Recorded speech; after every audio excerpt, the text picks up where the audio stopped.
আসসালামু আলাইকুম। আবারও হাজির হলাম আপনাদের মাঝে নতুন আরেকটি ভিডিও নিয়ে। আজকে আমরা একটি ডেল বর্ডারলেস মোটর নিয়ে কথা বলবো। তো আজকে কোনো রিপেয়ার নয়, অনেকে রিপেয়ারের যে প্রথম যে সাবজেক্টটা থাকে সেই সাবজেক্টটা নিয়ে হলো আজকের কথা। সেটা হলো যে রিপেয়ার করতে হলে আমাদের তো এই স্ট্যান্ডটা খুলতে হবে। আবার অনেকে বাসা চেঞ্জ করেন বা অনেক ক্ষেত্রে এটা বহন করেন, কার্টুনে ভরেন, কিন্তু এই স্ট্যান্ডটা খোলার না পারার কারণে সেই কার্টুনে ভরা এবং এটার যে সব পরিপূর্ণতা পাওয়া কার্টুনে ব্যবহার করলে যে এটার যে বেনিফিট এই স্ট্যান্ডের কারণে অনেকে পান না। তো আজকে আমরা দেখাবো যে এই স্ট্যান্ডটা কীভাবে খুলবো। তো এখানে বেশ কিছু নিয়ম আছে, সেই নিয়মগুলো আমাদের ফলো করতে হবে। তো আগে দেখে নিতে হবে আমাদের স্ট্যান্ডগুলো কোত্থেকে খুলবো আর কিভাবে খুলবো। আজকে এই ভিডিও জুড়ে ইনশাল্লাহ দেখাবো। সর্বপ্রথম যে দিকটা খেয়াল রাখতে হবে যে আমাদের একটা টুলে হোক, সোফায় হোক অথবা খাটে হোক, নরম একটা জায়গা যেখানে সমান, নরম বলতে নরম হোক শক্ত হোক কোনো বিষয় না, বিষয়টা হলো নরম সমান, সেই সমান জায়গায় রাখতে হবে। সমান জায়গায় রাখার পরে যেটা করতে হবে আমাদের খেয়াল করতে হবে যেটা আসলে সিস্টেমটা কি করা হয়েছে।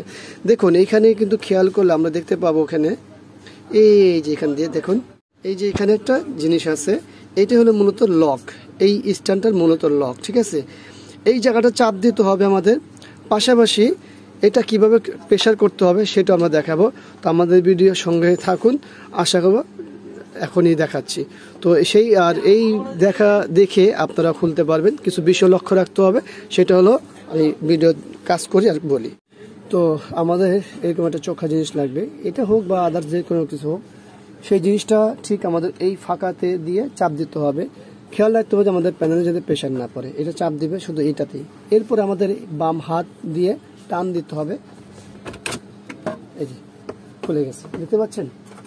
আমাদের মূল কাজ হয়ে গেল, আমাদের মূল কাজটি হয়ে গেল। তো আমরা কি করলাম, শুধুমাত্র এই যে এই জায়গায় প্রেশার দিলে লকটা চাপ দিলাম, লকটা শুধু চাপই থাকবে, এখানে এক্সট্রা প্রেশার পড়বে না। হাতের স্ট্যান্ডটা আমরা জাস্ট এভাবে ধরে সোজা হালকা একটু প্রেশার দেবো, কারণ সোজা একবার আসবে না, হালকা প্রেশার।